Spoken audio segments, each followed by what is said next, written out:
Ini nih ya, inilah bedanya ya antara orang Maledes dengan orang Indonesia. Orang Indonesia itu mengetahui mana yang dianggap itu bercanda dan mana yang itu dianggap serius. Dan warganet Maledes itu memang tidak ada selera humornya itu rendah banget gitu. Jelas-jelas ya, pernyataan dari Menteri Keuangan itu ya dengan cengar-cengir gitu sambil ketawa-ketawa terus itu hanya melontarkan wacana saja gitu dan itu nggak mungkin langsung bisa diterapkan, itu sama sekali nggak mungkin, tapi warganet Maledes, konten kreatornya Maledes itu menganggap serius gitu dan itu mereka jadikan amunisi untuk menyerang Menteri Keuangan Republik Indonesia. Ya saya melihat bahwa konten kreator Maledes itu sedang menunjukkan aslinya mereka, bahwa mereka itu tidak ada rasa humornya, itu nggak ada, semuanya serius. Kenapa ya? Mungkin karena hutang mereka terlalu banyak ya. 90% kan hutang mereka itu. Jadi segala sesuatunya itu dianggap serius. Sedangkan orang Indonesia itu lebih nyantai, lebih rileks. Jadi nggak terlalu ngoyo gitu. Jadi kalau misalkan bukan rezeki kamu, ya udah, ngapain kamu ngoyo gitu. Nah, orang-orang yang ngoyo, yang ngotot kayak gini, itu biasanya karena mempunyai komitmen yang tinggi secara finansial. Ya, mungkin karena mereka punya hutang 90% itu kan. Jangan kasih kendor.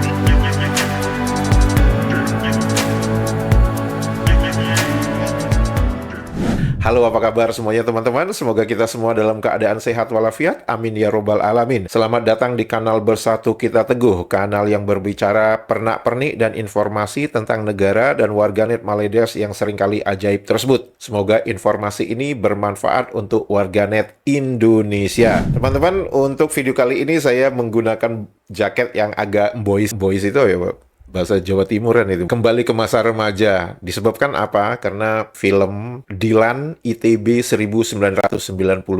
Yang seperti kita ketahui itu diperankan oleh Ariel Noah. Pemeran perempuannya itu kalau nggak salah Niken Anjani ya. Jadi Dilan dengan Ancika. Begitu nggak film tersebut jadi ingat ya masa-masa SMA dengan masa-masa awal kuliah dulu begitu ya. Dulu kita masih remaja, usia anak SMA.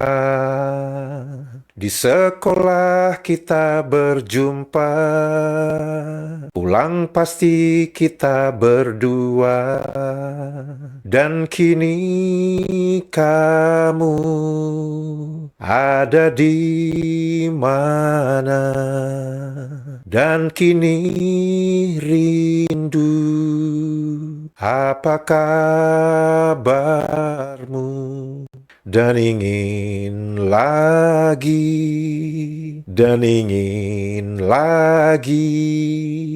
jumpa. Nah, teman-teman, untuk video kali ini saya akan membacakan komentar dari warganet Indonesia dan juga warganet Maledes. Setelah nanti saya membacakan beberapa komentar, nanti kita akan melihat pernak-pernik warganet Maledes ketika mereka dihadapkan dengan fakta. Pemerintah Maledes minta Indonesia untuk mensubsidi harga beras di Maledes. Ketika Maledes menawar harga beras premium dengan patahan 5% dengan harga di bawah Rp10.000, itu sebenarnya sama aja. Maledes itu mengemis subsidi untuk warga negaranya kepada Indonesia. Itu yang terjadi. Sok minta yang kualitas premium, tapi duitnya pas-pasan. Bedes. Ente udah ngemis, tapi merintah alias nyuruh memurahkan harga beras, minta mutu premium, harga rongsokan. Walah, ancen molayu. Sudah menghina Menteri Pertanian dan negara, sekarang minta beras murah premium Rp8.000 per kilo. Maledes negeri tak punya malu, sombong, licik, munafik. Tolak, tolak. Stabilitas pangan adalah harga diri bangsa. Harga beras adalah martabat petani. Ketika Maledes memberikan harga yang mereka tawarkan di bawah 10.000 untuk beras premium dengan patahan 5%, itu menurut saya itu menghina martabat petani, menghina Indonesia. Jadi itu bukan sebuah diplomasi yang menurut saya bijak ya. Dan saya yakin mereka menawar harga tersebut, mereka sudah pasti mengetahui berapa sih harga beras premium di Vietnam, berapa sih harga beras premium di Thailand. Tapi begitu Maledes memberikan harga di bawah Rp10.000 per kilogram untuk beras premium, lu ngelunjak men. Hah? Maledes nawar beras premium Indonesia di bawah harga Rp10.000 per kilogram? Kononnya Maledes negara kaya, negara maju. Kononnya negara serumpun. Kononnya negara adik kakak. Kok masih nawar? Maledes mohon subsidi beras premium Indonesia, guys.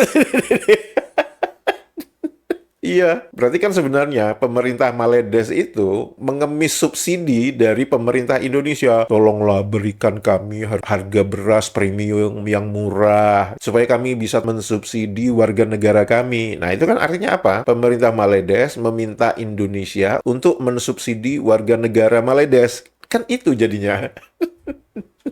Berarti Maledes lagi miskin banget nih. Padahal rupiah dihina mata uang murah. Beli beras aja ke Indonesia pakai nawar beras premium di bawah harga pasaran. Yang penting gaya dulu. Orang kaya makan di warung Tegal sih pilihan. Wajar. Tapi kalau orang sok kaya makan di restoran tapi mau harganya sama dengan makan di warung Tegal, namanya kurang ajar. Betul lah, Bah. Setuju.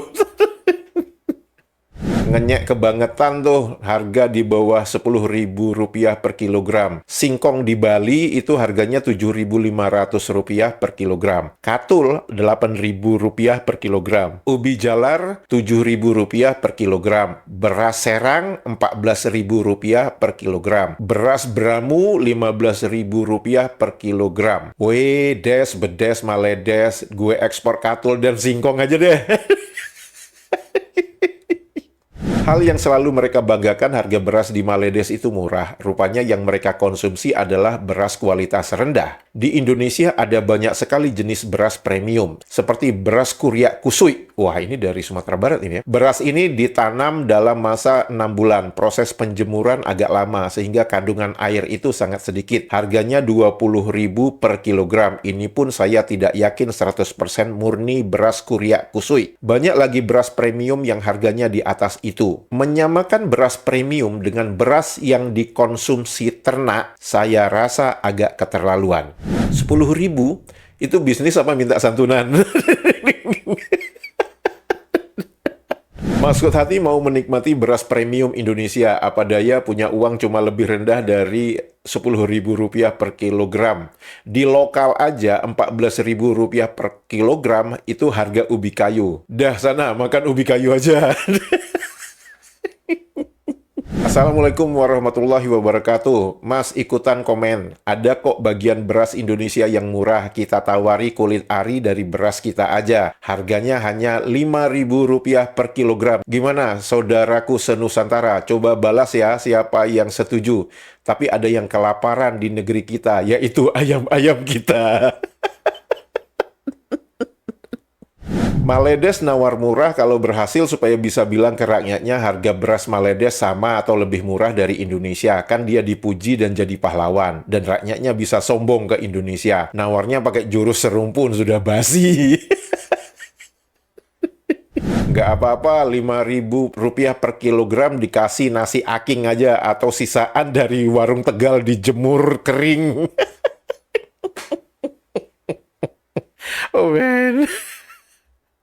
Maledes minta Rp8.000–10.000 per kilogram. Itu artinya Maledes nggak punya duit. Masa gua biasa makan yang Rp18.000 per kilogram beli di hypermart tuh. Maledes minta murah. Kalau Maledes negeri kaya, belinya minimal samalah sama gua. Katanya mata uang ringgit tinggi, tapi cuma bisa beli yang Rp8.000 per kilogram. Di NKRI, beras Rp8.000 per kilogram buat campuran makanan ternak. Tuh tanya sama peternak ayam dan bebek organik. Maaf dan salam. Saat berita bahwa Maledes meminta beras dari Indonesia ini tersebar ke publik, apakah tipe M. Maledes yang bebal itu menuduh kita menyebar hoaks lagi? Lalu si Pak Cisongong yang menghina Pak Menteri Pertanian kita sebagai menteri bodoh itu masih koar-koar lagi? Jika Maledes ternyata negara kere itu nawar harga beras premium dengan harga raskin, mending ditolak aja dah. Kita bisa jual beras ke negara lain kok. Dan Maledes bisa ngelanjutin program makan ubi, kayu, lauk, sambal belacan, atau biar nanam padi sendiri di teras-teras rumah mereka. Sebelum Indonesia wujud, padi, beras itu sudah ada di alam Melayu Mahawangsa. Jadi beras ini adalah beras Melayu, bukan beras premium. Nah, beras Melayu Mahawangsa ini harga standarnya ya Rp10.000 per kilogram lah. Bangke. Sabar Mas Pri. Pemerintah Indonesia menetapkan harga beli gabah minimal Rp6.500 per kilogram. Dengan asumsi gabah diolah menjadi beras akan terjadi penyusutan sekitar 50-60% dan ditambah dengan biaya transportasi dan lain-lain. Wajar jika harga termurah beras di atas Rp13.500 per kilogram. Maledes nggak punya otak nawar Rp10.000 per kilogram atau Rp2.30 per kilogram. Harusnya yang diutus ke Maledes itu bilang, wah itu harga dedak. Silakan saja kalau mau kami akan kirim dedak. Jangan takut, dedak itu kaya dengan vitamin B. Pak D, Mak Sabu, Menteri Pertanian Maledes barusan mengatakan stok beras Maledes aman sampai tahun depan katanya. Bahas Pak D, lumayan buat kita jadikan bahan lawakan. Mak Sabu asal jeplak bikin perkiraan stok beras tanpa data dan angka. Omongan dia bisa disangkal sendiri kalau pada akhirnya nggak sesuai. Kan mereka sama-sama pengidap denial syndrome. Yang brengsek tuh si Sabu, Menteri Pertanian Maledes. Diwawancara di TV nggak cerita ke rakyatnya kalau dia negaranya ngemis beras ke Indonesia. Nawar dengan harga murah karena nggak punya uang. Ngemis minta beras, ora sudi, ora urus. Mari kita dengarkan apa yang dikatakan oleh Mak Sabu di dalam wawancara yang dilakukan oleh Astro Awani, kalau nggak salah ya, sekitar 4 atau 5 hari yang lalu. Kementerian Pertanian dan Keterjaminan Makanan memberi jaminan Malaysia mempunyai bekalan beras yang mencukupi sehingga hujung tahun ini. Menterinya Datuk Seri Mohamad Sabu berkata, jaminan itu berdasarkan keadaan semasa bekalan dari negara pengeksport utama seperti India, Vietnam dan Thailand yang tidak menunjukkan kenaikan harga ketara setakat ini. Mohamad berkata, walaupun harga beras di negara pengeksport utama kekal stabil, kos pengangkutan termasuk bahan api dijangka memberi kesan kepada harga import pada masa depan. Tetapi bila nak membawa beras itu ke Malaysia, perlu transport. Bila perlu transport ni dia perlu kepada minyak dan sebagainya. Kos itu yang kita tidak tahu, cuma kita buat prediction sahaja bahawa ianya akan naik dan akan menyebabkan harga yang kita import tu akan naik. Tapi itu kita fikir pada tahun depan. Pada tahun ini alhamdulillah beras agak mencukupi. Mohamad turut memuji pengguna di Malaysia yang kekal tenang sepanjang tempoh ketidaktentuan global tanpa berlaku pembelian panik. Mengulas lanjut, beliau menambah kementerian juga sedang mempergiat usaha memperluas dan mempercepatkan pembangunan sektor aquakultur. Ini termasuk penternakan ikan di laut, sungai serta kolam darat menggunakan kaedah moden seperti bioflok. Mohamad berkata demikian dalam program Agenda Awani yang disiarkan pada Rabu. Udah deh, nggak usah ngomong aquakultur segala deh. Itu stok berasmu itu cukupin dulu gitu ya. Nah, itu kan adalah koar-koar yang diucapkan oleh Menteri Pertaniannya Maledes ketika ditemui oleh Astro Awani ya. Dan kalau kita membaca judul berita beberapa media massa di Maledes, itu sangat menarik teman-teman. Konflik Asia Barat, stok beras Malaysia diperkukuh hingga 9 bulan. Rakyat diminta tidak panik. Ini sebenarnya cara untuk meredam Maledes agar enggak, stok beras kita itu cukup. Pokoknya kalian jangan belinya tuh banyak-banyak. 2 karung aja per keluarga. Belinya jangan banyak-banyak. Berarti apa? Stok beras kalian sebenarnya nggak cukup kan? Nah, berita yang kedua, jangan beli beras melebihi keperluan bulanan, Muhammad Sabu. Dan tentu saja kita ingin mengetahui berapa sih konsumsi beras negara Maledes ini. Gampang teman-teman, tinggal cari aja, tanya ke ChatGPT itu langsung ketahuan semua kok. Kebutuhan konsumsi nasional itu adalah 2,5 sampai 2,7 juta ton per tahun. Artinya per 6 bulan kebutuhan Maledes itu sekitar 1,25 sampai 1,35 juta ton. Produksi domestiknya seberapa sih? Malaysia memiliki tingkat produksi domestik itu sekitar 56 sampai 62%. Data ini salah. Saya ingin menunjukkan ya bahwa tidak semua informasi yang diberikan oleh teknologi AI atau artificial intelligence itu harus diterima dengan mentah-mentah. Kita harus melakukan yang namanya check dan cross-checking. Ketika teknologi AI ini mengatakan bahwa produksi domestiknya Maledes itu 56-62%, saya katakan itu salah. Ya, diberikan catatan bahwa produksi tergantung musim utama dan musim kedua. Banyak area sawah bergantung irigasi, output tidak stabil. Nah, ini sudah dibahas banyak oleh Benik. Ketika Benik itu mengatakan bahwa bendungan muda ya yang ada di Kedah itu sudah mengalami penurunan air yang sangat signifikan, dan itu pasti akan mempengaruhi pengairan untuk sawah-sawah yang ada di Kedah, di Perlis, dan di Penang mungkin. Dan oleh karena itu disebutkan di dalam teknologi AI ini bahwa produksi domestik ini bergantung kepada musim dan juga bergantung kepada irigasi. Jadi kalau pasokan air dari bendungannya itu kurang, ya itu akan mempengaruhi jumlah hasil ya. Nah, mengapa saya katakan bahwa angka yang dituliskan 56 sampai 62 ini salah? Itu disebabkan pernyataan oleh Mat Sabu itu sendiri bahwa produksi domestik Maledes itu di bawah 60%, tapi dia tidak menyebutkan angka pastinya berapa. Dan itu dikatakan angka tersebut sangat mengkhawatirkan. Nah, dengan keadaan yang seperti itu, apakah warganet Maledes itu sadar diri? Ya enggak juga. Mari kita baca komentar warganet Maledes ini. Tak payah beli beras Indonesia, kualitinya kurang dan cepat basi. Kita juga nggak butuh duit lu. Lu terima harga gue atau enggak? Lu nggak terima, ya udah lu cari aja beras yang lain. Lu jangan datang ke Indonesia begitu. Dan sifat warganet Maledes ini saya jadi ingat ya salah satu lagunya Peter Pan ya, Bintang di Surga itu. Masih ku merasa angkuh, terbangkan anganku jauh, langit kan menangkapku, walau kan terjatuh. Masih sombong. Akhirnya saya balas gini aja lah, Maledes disuruh membaca malas, disuruh mendengar peka, disebut bodoh marah. Apa yang menarik ya teman-teman? Berita ini dituliskan pada tanggal 13 Maret. Konflik Asia Barat dan stok beras Malaysia diperkukuh sehingga 9 bulan. Rakyat diminta tidak panik. Artinya apa? Sebenarnya pemerintah Maledes itu sebenarnya dalam kondisi yang panik. Bagaimana ini agar stok beras mereka itu cukup? Dan mereka mengatakan bahwa itu diperkukuh. Maksudnya diperkukuh itu diperkuat lagi hingga 9 bulan. Ngarepnya dari mana? Nah, ini adalah berita tanggal 13 April di Indonesia. 1 bulan aja bedanya. Disebutkan bos Bulog sebut Republik Indonesia bakal ekspor beras 200.000 ton ke Maledes. Dan kalau kita berbicara tentang lini masa, setelah berita yang dituliskan oleh bernama ini tanggal 13 Maret, akhir Maret itu Perdana Menteri Maledes Anwar Ibrahim ke Jakarta ketemu Prabowo akhir Maret. Kemudian 2 minggu setelah pertemuan itu, bos Bulog mengatakan bahwa ada permintaan untuk mengekspor beras 200.000 ton ke Maledes. Artinya apa? Kunjungan Anwar Ibrahim akhir Maret ke Indonesia itu adalah salah satunya usaha Malaysia memperkuat agar stok beras mereka itu bisa nambah. Mengharapkannya berapa? 200.000 ton dari Indonesia. Ya, warganet Maledes nggak ngerti kalau yang kayak gini-gini, dia nggak ngerti. Dia hanya menerima apa yang ditulis oleh pemerintahnya, itu udah dipercaya pasrah bongkoan gitu. Bagaimana Maledes itu mendapat atau memperkukuh stok berasnya itu dapat dari mana, mereka nggak tahu. Yang penting dapat beras subsidi.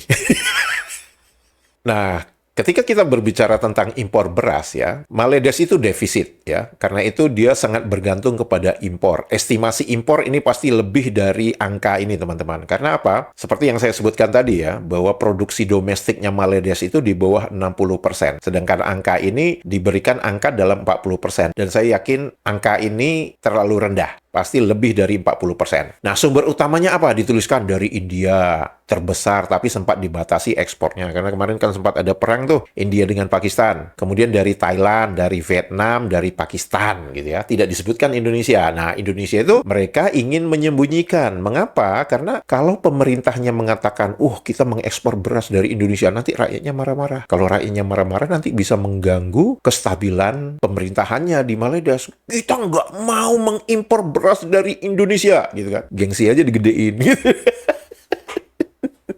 Nah, ada fakta penting yang sering tidak dibahas, bahwa Maledes itu mempunyai ketergantungan tinggi dan tidak pernah mencapai yang namanya swasembada pangan. Target produk domestik mereka itu 80% loh teman-teman, tapi itu tidak pernah tercapai. Dalam realitanya, itu hanya berkisar dalam angka 60% aja. Nah, rakyat Maledes itu nggak tahu yang kayak gini nih. Mereka nggak menganggap bahwa itu kegagalan pemerintahnya untuk mempunyai swasembada pangan. Mereka yang penting, beras itu ada di supermarket, ya udah, berarti beras kita cukup. Dari mana datangnya, ya itu urusan pemerintah.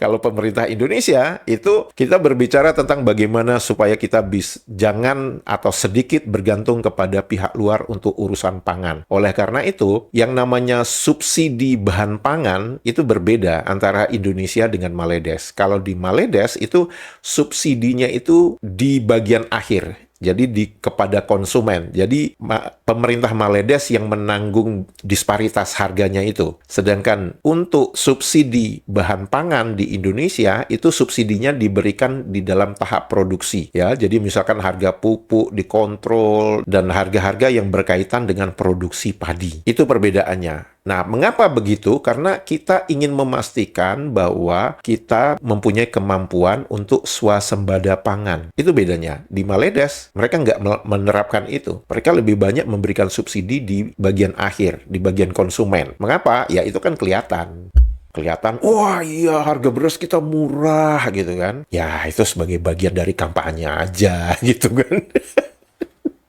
Nah, apa risiko eksternal yang sangat besar? Larangan ekspor India itu terjadi pada tahun 2023 dan 2025, mempunyai efek panjang, fluktuasi harga global, dan kurs ringgit melemah, impor makin mahal. Itu konsekuensi logisnya. Perhatikan nggak teman-teman, bahwa Maledes itu selalu koar-koar mempromosikan bahwa ringgit dia kuat, tapi ketika ringgit dia lemah, dia pasti tidak akan memberitakan itu. Mengapa? Karena untuk negara yang bergantung dari impor, maka nilai tukar uang itu sangat penting untuk mereka. Citra tentang kuatnya mata uang mereka itu sangat penting untuk memastikan bahwa tidak ada kenaikan biaya impor untuk mereka. Sedangkan di Indonesia, kita buka-bukaan aja. Kalau memang mata uang kita melemah, ya memang. Itu bagian dari proses alami yang ada di pasar. Nah, kalau di Maledes, enggak. Mereka ingin mempromosikan, menunjukkan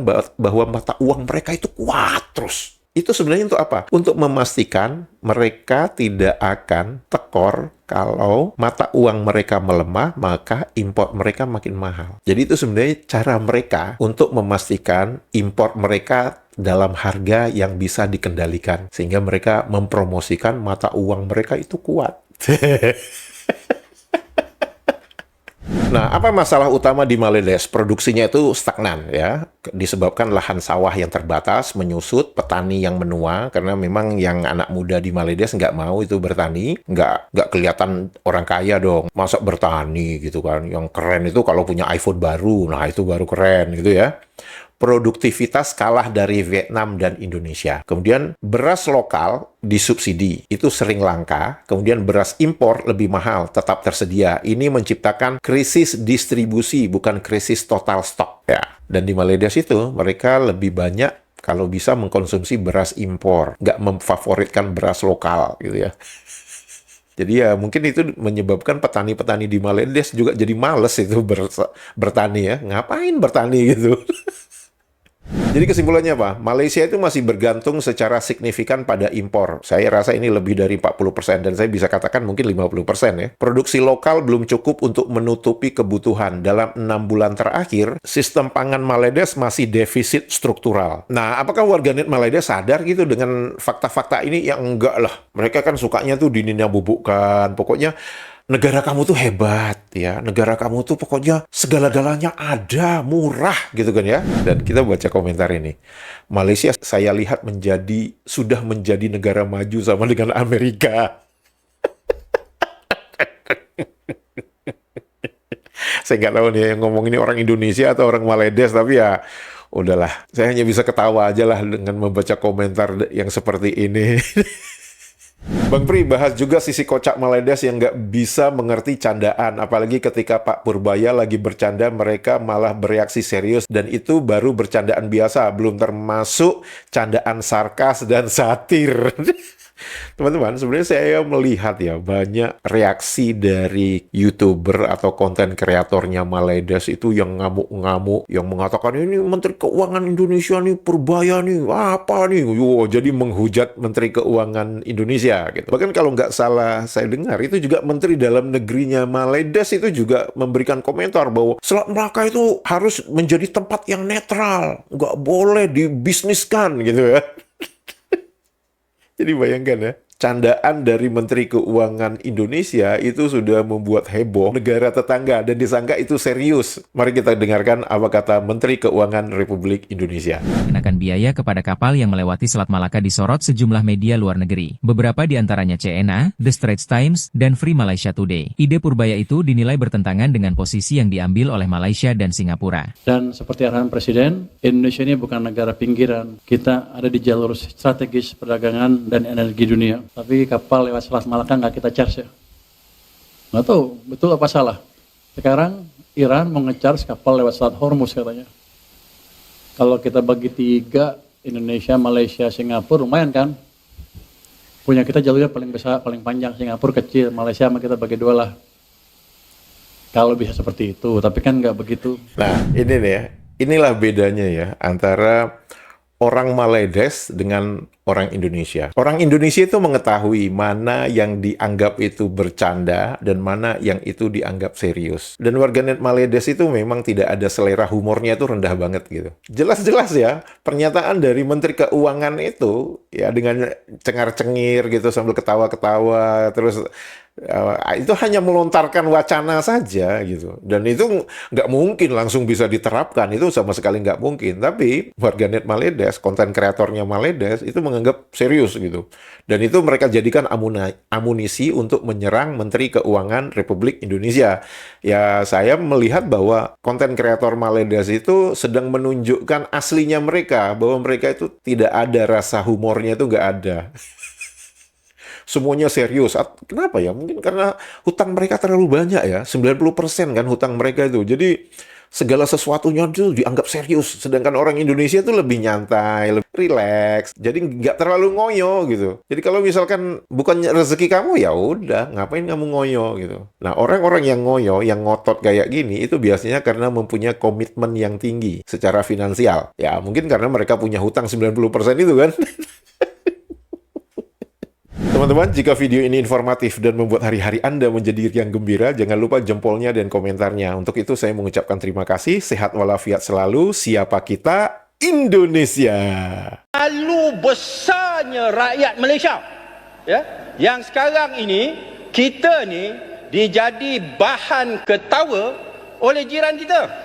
Indonesia yang dulu kita pandang remeh. Malu besarnya rakyat Malaysia. Malu besarnya rakyat Malaysia. Malu besarnya rakyat Malaysia.